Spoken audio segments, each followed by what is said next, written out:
બધા કહેતા હોય છો ને કે તમારું બાળક કેવું હોય, તમારો પ્રેમ કેવો હોય, તમારી હૂફ કેવી હોય.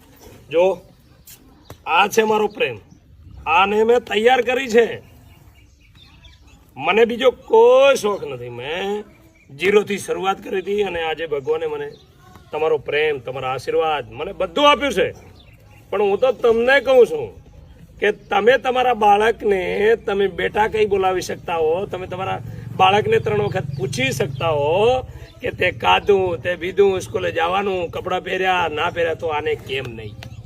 આને પણ પૂછો, આને જઈને આમ કરો તો ખબર પડશે કે તમે શું છો.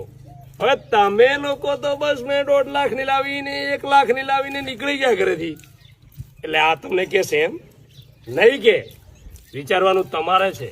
તબેલો બનાવવો કોઈ નાના ખેલ નથી, પશુપાલકમાં આપવું કોઈ નાના ખેલ નથી. તમારે સવારે 4 વાગે ઉઠવું પડશે. 4 વાગે ઉઠીને તમારે એની માફક થવું પડશે. 4 વાગે ઉઠીને ટોપલા કરવા પડશે. ટોપલા કરીને એક નિયાર કરવી પડશે. નિયાર કરીને પાછું પાણી પાવું પડશે. એ જગ્યાએથી પાછી ચેન્જ કરવી પડશે.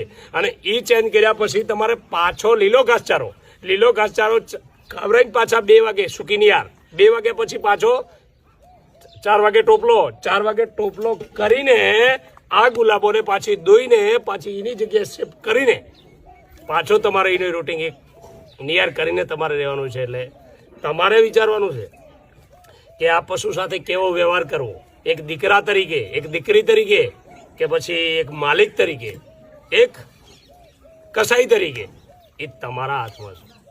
મિત્રો, હજી ઘણું બધું કહેવું છે, પણ આજથી મારી શરૂઆત છે કે પશુપાલનમાં કઈ રીતે આપવું, કઈ રીતે હેન્ડલિંગ કરવું, કેટલા પશુથી શરૂઆત કરવી અને કેવા વ્યક્તિ સાથે તમારે સંબંધ બનાવીને તમારે કેવી છે.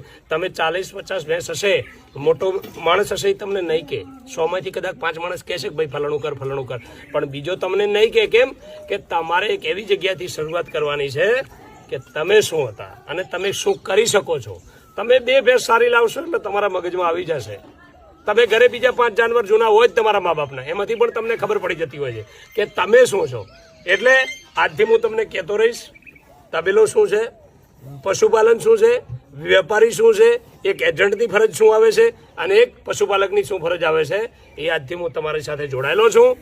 3 દિવસ તમારા દિલમાં હતો, પણ તમારાથી થોડું દૂર હતો. મારી માતાજીનો પ્રસંગ હતો, કઠવાડા મેળાનું પણ મને આમંત્રણ હતું, એટેન્ડ નથી કરી શક્યો. એ વાતની મને દુઃખ છે, પણ મને ખુશી એ વાતની છે કે તમે મારી સાથે જોડાયેલા છો અને તમારો પ્રેમ, તમારા આશીર્વાદ, તમારી લાગણી, તમારી આશાઓ મારી સાથે જોડાયેલી છે.